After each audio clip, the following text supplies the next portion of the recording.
Hi, I'm Ellen Stofan, also known as Dr. E. And I'm Thomas Serbook, also known as Dr. Z. And welcome to another episode of Easy Science. We're here at the Smithsonian's National Air and Space Museum, standing in front of the backup mirror to the Hubble Space Telescope. But we're not here really to talk about Hubble. There's another big launch coming up. We're talking about the launch of the James Webb Space Telescope. Many people have talked about it as the next Hubble, because Hubble has been transformative in our understanding of the sky. And it's fun to be here in front of the backup mirror for Hubble. And so for people who are wondering, why doesn't this thing actually look like a mirror? It's the backup mirror. It's two plates of glass that are about an inch thick with that supporting structure in between.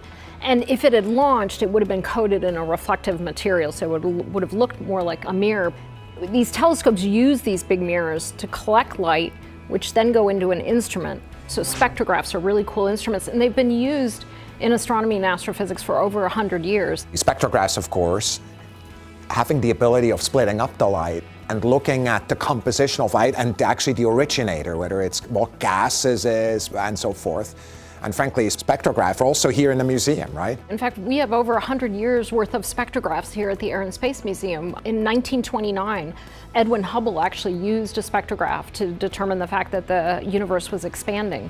We have a spectrograph from the Hale telescope at the Palomar Observatory in California that was used from the 1950s to the 1970s to look at the redshift of galaxies, of white dwarfs, and that helped us again understand the expansion of the universe.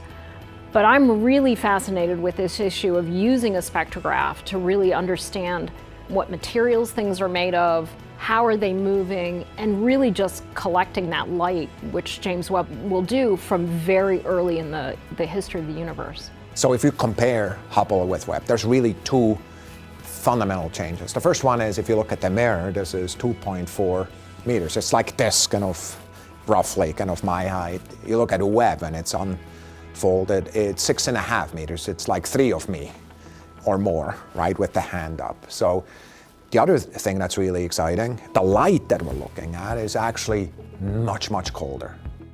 And this idea that this super cold temperature and collecting this light with this big mirror is actually allowing you to look back in time as much as 100 million years after the Big Bang, which in the history of the universe, over 13 billion years, 100 million years is really soon after the Big Bang.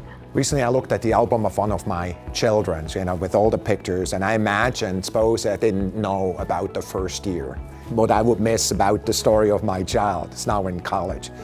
And I think of the universe that way. We have not seen those pictures. Yeah, like one of the questions I've always found the craziest is this issue of black holes at the centers of galaxies.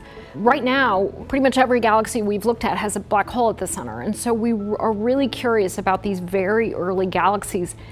Did they already have black holes? Did black holes come later? Do you start with a black hole? Like, how does that work? And that's one of the questions that JWST is really going to go after. And we're actually going to be able to use JWST to start looking at the composition of atmospheres of planets around other stars. And that's really critical in this issue of, are we alone? Absolutely. Looking at especially cold atmospheres and kind of stars that are there, we can see molecular components, things that relate to life here on Earth, oxygen and so forth. Could you just imagine that?